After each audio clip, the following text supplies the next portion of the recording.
des dispositions spéciales ont été mises en place pour aider la reine à assister aujourd'hui à un service commémoratif national poignant pour le prince Philippe. Les responsables du palais de Buckingham et de l'abbaye de Westminster ont travaillé pour donner à la monarque de 95 ans, de plus en plus fragile, toutes les chances d'assister au service en l'adaptant à son confort.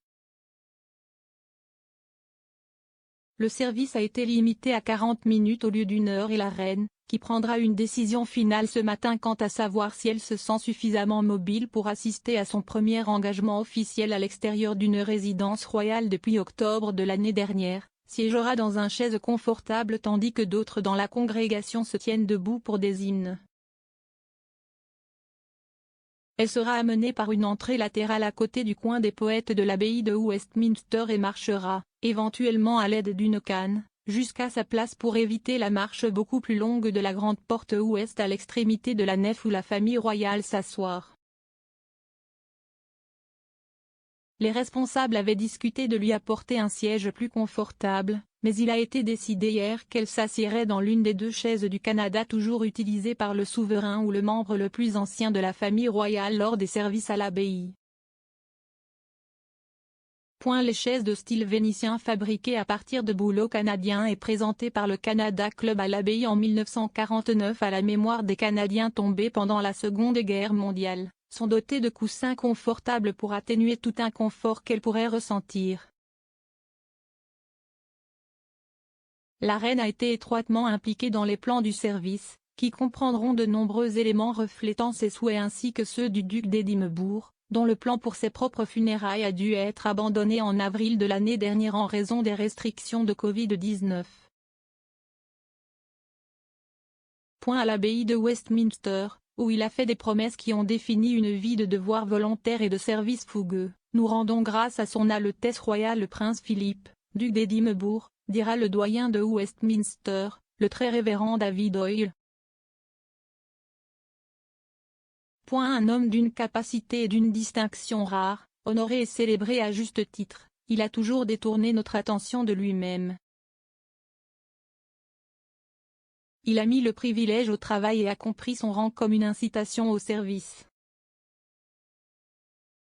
Travaillant au rythme, avec tant de revendications sur son attention, il nous a encouragés à nous concentrer, comme il était concentré, sur les choses qui comptent.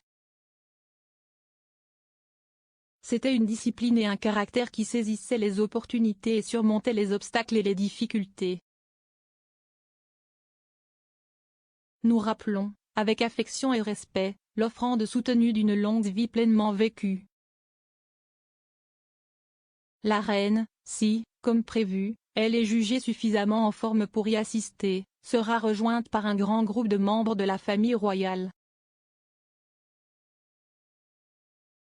Ils comprendront son fils en disgrâce, le prince Andrew, et les petits-enfants de la reine et de Philippe.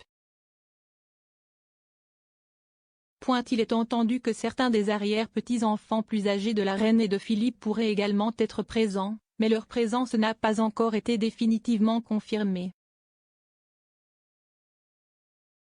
Mais le prince Harry et Meghan sont restés à l'écart et il est apparu hier soir que la cousine de la reine, la princesse Alexandra, 85 ans, qui a eu des problèmes de santé de temps à autre, pourrait également ne pas être en mesure d'y assister.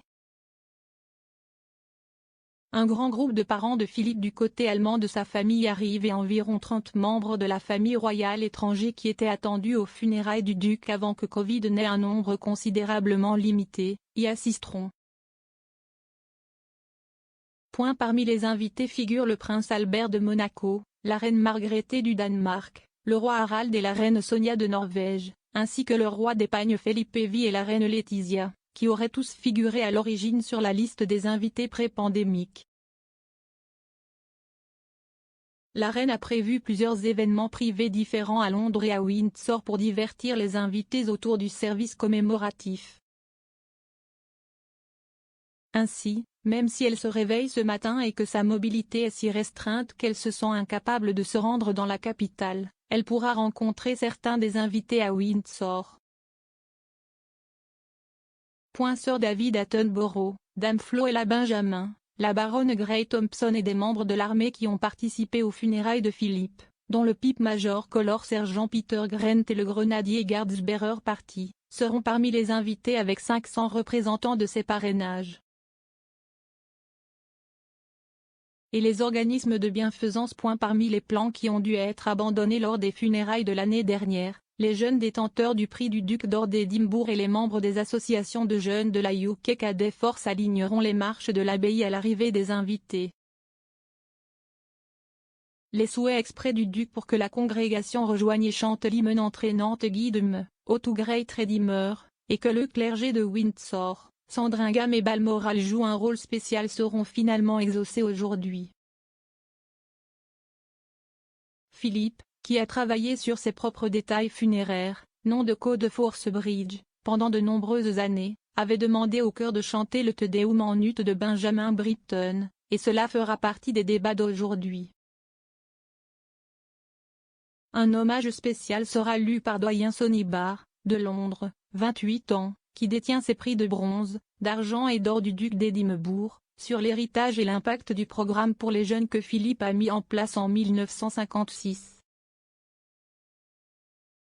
Doyen, maintenant directeur de compte étudiant pour un doctorat en recherche sur la drépanocytose et les inégalités en matière de santé, a déclaré: "C'est un immense honneur de prendre la parole au service d'aujourd'hui et de réfléchir à l'impact incroyable que l'héritage du duc a eu sur moi et des millions d'autres, et sera continué à avoir pour les générations futures. Quand je repense à la dernière décennie, j'ai accompli bien plus que ce que je pensais pouvoir et c'est grâce à mon dauphin et à l'opportunité qu'il m'a donnée. En reconnaissance de la relation de longue date de Philippe avec les forces armées, le Band Over Majesty Royal Marine Portsmouth, Royal Band, fournira de la musique avant et après. Les morceaux incluront le Optimist The Safari, ainsi que le thème émouvant du Pacifique de Blake Neely et Hans Zimmer, composé pour la mini-série HBO sur un corps de marine américain combattant dans le Pacifique pendant la Seconde Guerre mondiale.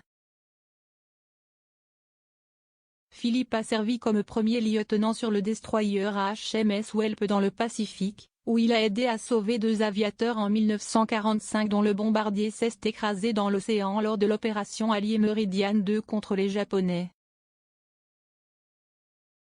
En mars 1941, alors qu'il servait sur le HMS Valiant, il fut mentionné dans les dépêches pour ses actions à la bataille du Cap Matapan.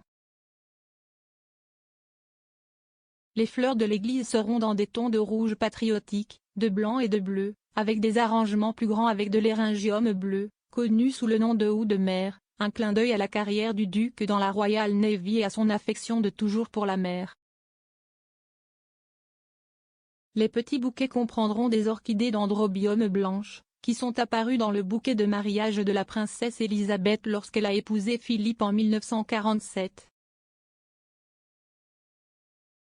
Le prince Andrew, qui a versé des millions à Virginia Giuffre dans le cadre d'un règlement à l'amiable plus tôt ce mois-ci pour régler une affaire d'agression sexuelle civile, arrivera aux côtés de ses filles, la princesse Béatrice et la princesse Eugénie, et de leur mari Edoardo Mapelli Mosey et Jack Brooksbank. Il y aura également le prince Charles, Camilla, le duc et la duchesse de Cambridge, le comte et la comtesse de Wessex et leurs enfants Lady Louise Windsor et le vicomte Severn, la princesse royale et le vice-amiral Sir Tim Lawrence, le prince et la princesse Michael de Kent, le duc de Kent et le duc et la duchesse de Gloucester. Zara et Mike Tindall sont également attendus. Le Premier ministre Boris Johnson, qui s'est publiquement excusé auprès de la reine et du pays pour les rassemblements à Downing Street à la veille des funérailles du duc, sera à l'abbaye avec sa femme Carrie.